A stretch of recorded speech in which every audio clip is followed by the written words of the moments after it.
Hello, everyone, and welcome to our brand new series. This is the first episode of Next Up, where each episode is going to focus on a different topic from finance to fashion to business and culture. And I'm going to be speaking to CEOs, entrepreneurs, and those in the know who are paving the way for Gen Z and millennials. This episode is super exciting. I'm going to be talking to Bolun Li, founder of Zogo Finance, to talk all things money. Launched in 2019, Zogo Finance is an app that gamifies the process of personal finance and earns you a little bit of money in return. Bolun, I'm sure you could probably say that far better than I, but it's so exciting and great to have you here. Your app has grown massively since you launched it. You've now had over 250,000 downloads and people who've actually completed, and that's accumulated in 4 million kind of financial lessons learned. So I think we should kind of dive straight into it. And you know, you're super young, you're in your early 20s. So explain to us what your app does, what it is, and why you thought it was so essential to create an app for young people learning finance. Yeah, definitely. Thanks for having me. It's great to be here. Zogo is a gamified financial literacy app that teaches the in and out of personal finance in over 300 bite-sized gamified little modules. And as users complete these modules, they would earn this cute currency, pineapples. With the pineapples, they can use it to redeem for rewards, such as gift cards. So essentially, our users are actually getting paid to learn about money. And you know, this has been a concept that is very sticky with consumer ever since we launched. We started the company 2.5 years ago. I was 19 years old when we started it. It was very much a dorm room project. I was in school at Duke University and just got really frustrated with how the schools were trying to deliver financial education to our generations. Like a local bank would come in, give a presentation 3-4 hours long, and it was just really boring. Like we would sit down there and everyone would just be texting each other, not paying attention. While the teachers are teaching very critical informations that we should be known, we should know. It's not the right way our generations, retain informations and learn about things. And one thing after another, we decided to put our head together, me and my two co-founders, and we started working on Zogo and add a gamified a Gen Z spin to financial literacy and making it more appealing to our generations. The person who hasn't yet to download your app, if they downloaded it, what kind of things would they expect to find? What kind of topics would they be able to learn? Yeah, honestly, there is really any topic. So from buying a house to buying a car to opening a savings account, opening a credit card, all the way to saving for retirement. So we really, try to cover every in and outs of personal finance. Insurance is another one. Because what we realized is that, when we did our survey at Duke University, a lot of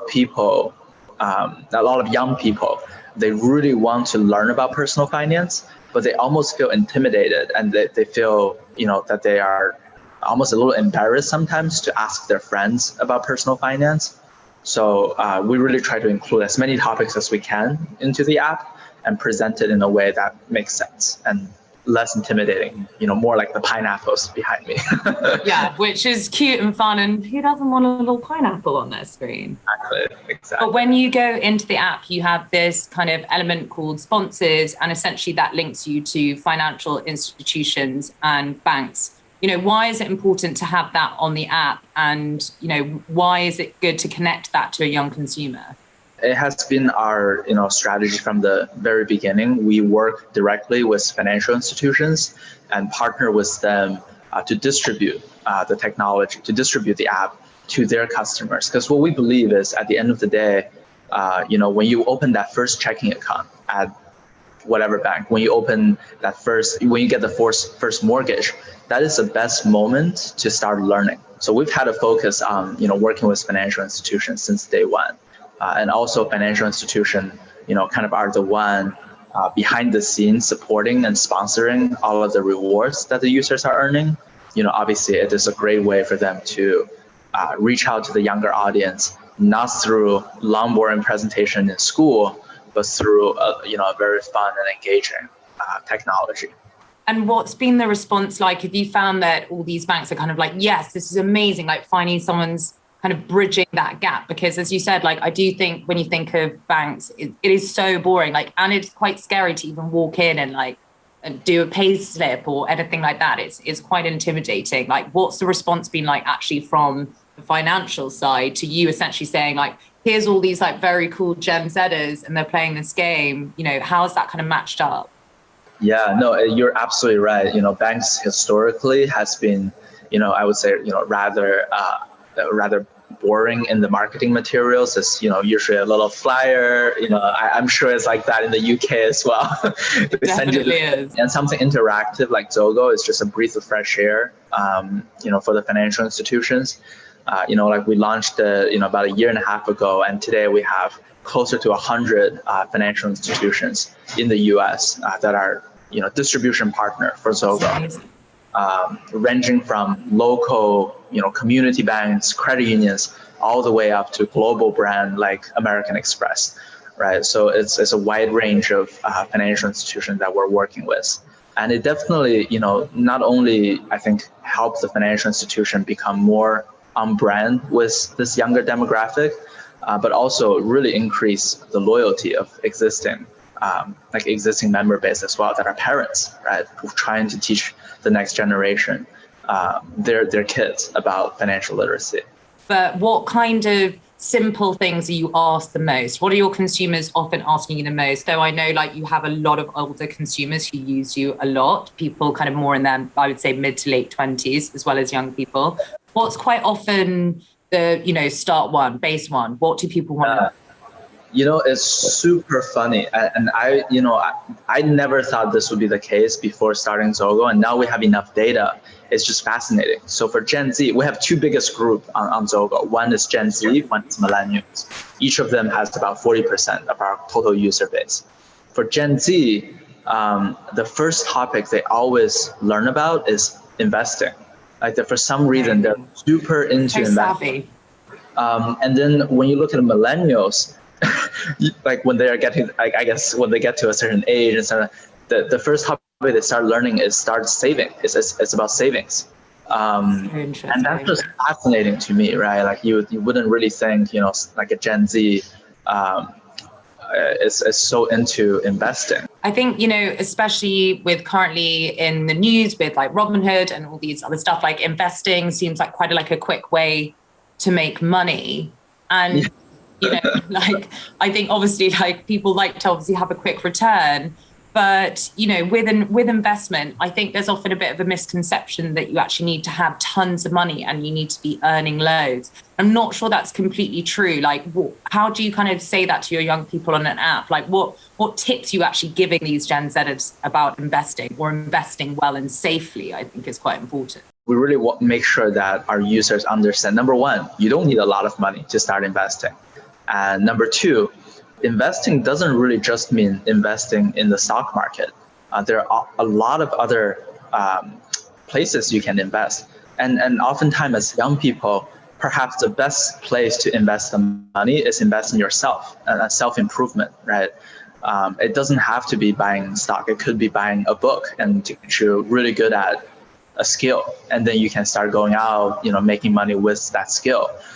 There's just many ways to look at investing, and we encourage all of our users to see every single transaction they make as an investment. What do you think is like the safest way to start doing that? Like you've gone to university, maybe you've got a job, like maybe you're doing things on the side. What are the things that we can all start doing to investing in ourselves? I think honestly, the first thing is to really understand how the financial system works. You know, we have this example in the app as well. It's like playing basketball. If you don't know the rule of the game, you're going to get destroyed in the game. So first of all, you know, really just have an understanding of the rules, right? You need to have an emergency fund. You need to have, something in your savings account before you get into the more high risk stuff. You know, we also encourage our young users to look at improving their own skills as a form of investment, not just investing other people, but investing themselves is also really important. There's no right or wrong answers. I think everyone has different situations and different stage of their life. You're a recent graduate yourself. Not only have we had global pandemic, which has thrown, our economy into a huge crisis. But already that you're a student, or you were a student, you're obviously now graduated, and you enter the world and you're in debt. It's a massive burden for a young person to have that on their shoulders, straight off the bat. And what kind of things can we start doing to kind of prep ourselves to essentially kind of start our financial lives with debt? And in America, that's a really kind of quite emotional topic for a lot of young people. I would encourage everyone to make a plan and really look into the futures and see and then figure out what they're good at and what they really want to accomplish. Because I think that kind of gives us a more long-term views of things versus just like in the short term trying to maximize profit or maximize whatever. And that's just not the right way of looking at things. Don't think of things quickly, like always think ahead, like 5 years ahead. Like how much should we be planning here for our kind of financial futures? Yeah, no, definitely. And like one of our users who submitted a story to us, it was fascinating. I mean, he just graduated from college. He has a bunch of student loans in the US, as you guys know. It's like crazy, and I'm sure in the UK maybe as well. But he thought it was very cool that he got a credit card, and he transferred all of his student loans onto his credit card. And like now he's paying the credit card interest rate. The credit card thing is actually a great kind of topic to bring up, because a credit card, I guess, is potentially what a lot of young people, it's the first kind of maybe really adult thing they do. Once you've got your student loans, maybe the next step is probably going to be applying for a credit card. Obviously, it's a great way to build the credit scores in the US. Like it's a great way to do that, but it can also be really dangerous, just like the story I just mentioned. So we try to do that on Zogo as well, to like make sure young people understand how it works and like what is the fundamentals of what is a credit score. It's basically a loan that you have to pay off every single month, right? Yeah. And it's not just something that they can swipe around and make purchases. The cool factor is sometimes a little too cool, right? And you kind of have to be realistic about the situation. Again, like a lot of young people, and this has actually grown quite a lot during the pandemic, which I think is like financial fraud and things like that. What would you kind of say to a young person, just like, that's your red flag, like don't go there? Yeah, we have a section on the app, like specifically on fraud. And we're actually planning on expanding that section because of more and more requests we get. The hackers are everywhere. They're inventing new ways of doing things all the time. One thing that's another really interesting thing is our older users actually are the one more interested or like using the fraud section more. I think they are a little more likely to get on the hook, right, by some of these people with high-end technologies. And I think young people are also, but I think young people generally are doing a better job there, actually. So it's actually the millennials who are the ones who are really bad at finance. Would you say Gen Z is marginally better? Yeah, no. I think Gen Z actually have more awareness of finance. What's your kind of personal stance on Bitcoin? Do you think it's a bubble that's bound to burst? That's a great question. So I was very into crypto since I was high school. But when I say I'm into crypto, I wasn't really into specifically like a Bitcoin or like an Ethereum or any of these coins. I was really into the concept of decentralized finance. And as I'm more and more involved in the financial service industry with these banks, like understanding their backend system, I do see there's an applications of the blockchain technology in decentralizing a lot. You want to explain what that is to those who wouldn't know listening to this? Sure. I mean, it just means, right now, all the transactions that we make are being stored with one single entity, which is your financial institutions. But with crypto and with blockchain technology, it's being stored in everyone's computers or everyone's ledger. Right? Essentially, it's like everyone has a spreadsheet and everyone can be their own bank, basically. And that comes with a lot of risks, right? And I think the biggest problem today with cryptocurrency is that no one has been able to describe it in a way that makes intuitive sense to the mass market. Yeah, right. And you hear so much stuff all the time. I think it's one of the most confusing topics. Right. It's just not intuitive. Like people, and usually people who got like super into crypto are people that are like they speak these languages that like no one else can understand. I don't think that will help with the adoption, or that will make Bitcoin become the currency. I think it needs someone, and hopefully Zogo can play a part in this to really like help people understand the fundamentals and understand and describe it in a way that makes sense. And do you think Bitcoin has a future? I think quite often it's described as at some point it will burst. At some point there'll be so many cryptocurrencies that the idea of decentralization is kind of, it doesn't mean anything anymore. Like, what's your kind of personal stance on it? Like, should we still be listening to this conversation and taking it seriously? The concept itself, I think, will stay because there is a problem there. Will I be investing a lot of money into it? Probably not. Personally, I would focus my energy on figuring out how we can describe cryptocurrency in a way that can make millions and millions and millions of people that are not very savvy, finance savvy, or technologically savvy understand the concept, right? And Bitcoin is just a small part of it. I know Gen Z want to invest, but millennials want to save. Like, what is the kind of key core element that we should all just be doing with our finances? There are a couple of things. So number one is we want people to understand it is a complicated system out there, and make people realize how little they know. That is by far the most important thing for the app. And then number two is we really want people to understand this idea of wealth and how wealth is being built over time. At the end of the day, we want everyone to be wealthy. That's what, to us, financial literacy means.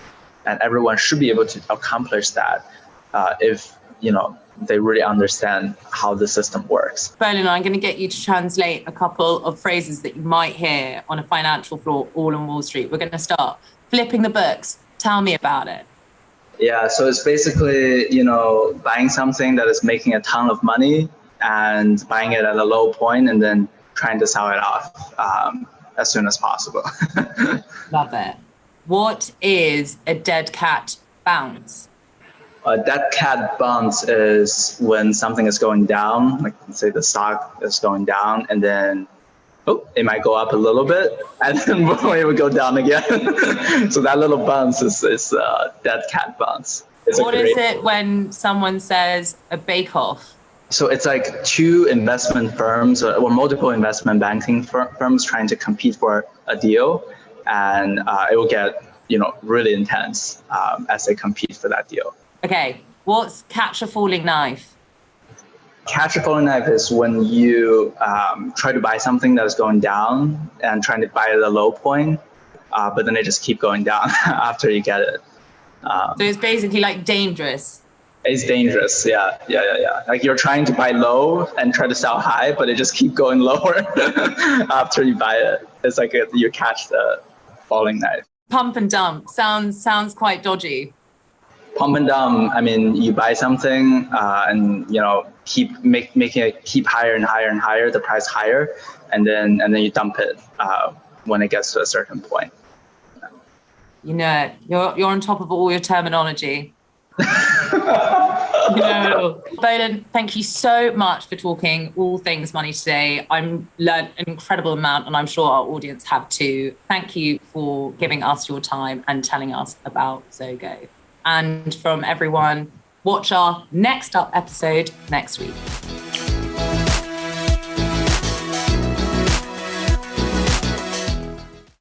Today, I set up a savings goal with NatWest, so in a few months, I'll be on my way to finally sorting this room out. camel or sand?